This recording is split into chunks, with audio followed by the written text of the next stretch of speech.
തൃശൂരിൽ അടച്ചിട്ട വീട്ടിൽ മോഷണം 17 പവൻ കവർന്നു. അയ്യന്തോൾ സ്വദേശി ഡോക്ടർ കുരുവിളിയുടെ വീട്ടിലാണ് മോഷണം നടന്നത്. ബുധനാഴ്ച രാത്രിയിലായിരുന്നു മോഷണം. വീട്ടുജോലിക്കാരി രാവിലെ വീട് തുറക്കാനെത്തിയപ്പോഴാണ് സംഭവം അറിയുന്നത്. ഈ സമയത്ത് വീടിന്റെ പുറകുവശത്തെ ഇരുമ്പുവാതിൽ തുറന്ന നിലയിലായിരുന്നു. സംശയം തോന്നിയ ജോലിക്കാരി വീടിനകത്ത് കയറി പരിശോധിച്ചപ്പോഴാണ് മോഷണ വിവരം അറിയുന്നത്. വീടിനകത്ത് സാധനങ്ങളെല്ലാം വാരിവലിച്ചിട്ട നിലയിലായിരുന്നു. ബാത്റൂമിലെ പൈപ്പും തുറന്നിട്ട നിലയിലായിരുന്നു. തുടർന്ന് നടത്തിയ പരിശോധനയിലാണ് 3 മോതിരവും ഒരു ചെയിനും മോഷണം പോയത് മനസ്സിലാക്കിയത്. താക്കോലപ്പുറത്തേക്ക് വാങ്ങിച്ച് ഫ്രണ്ടിൽ കൂടെ വാതിൽ കയറി നോക്കിയപ്പോഴാണ് അടുക്കള വാതിലിൻ്റെ പൊളിച്ച് വെച്ചിട്ട് വാതിൽ തുറന്നിടുന്നുണ്ട്.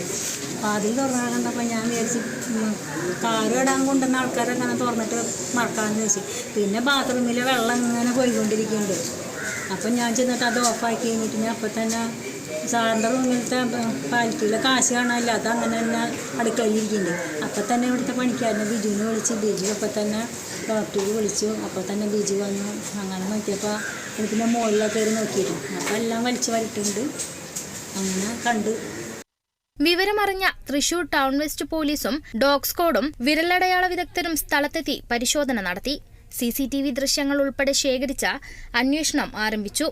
1 മാസമായി ഡോക്ടറും കുടുംബവും അമേരിക്കയിലാണ്. മകന്റെ അടുത്തേക്ക് പോയതായിരുന്നു. ഇതിനിടെയായിരുന്നു മോഷണം. Kerala vision news.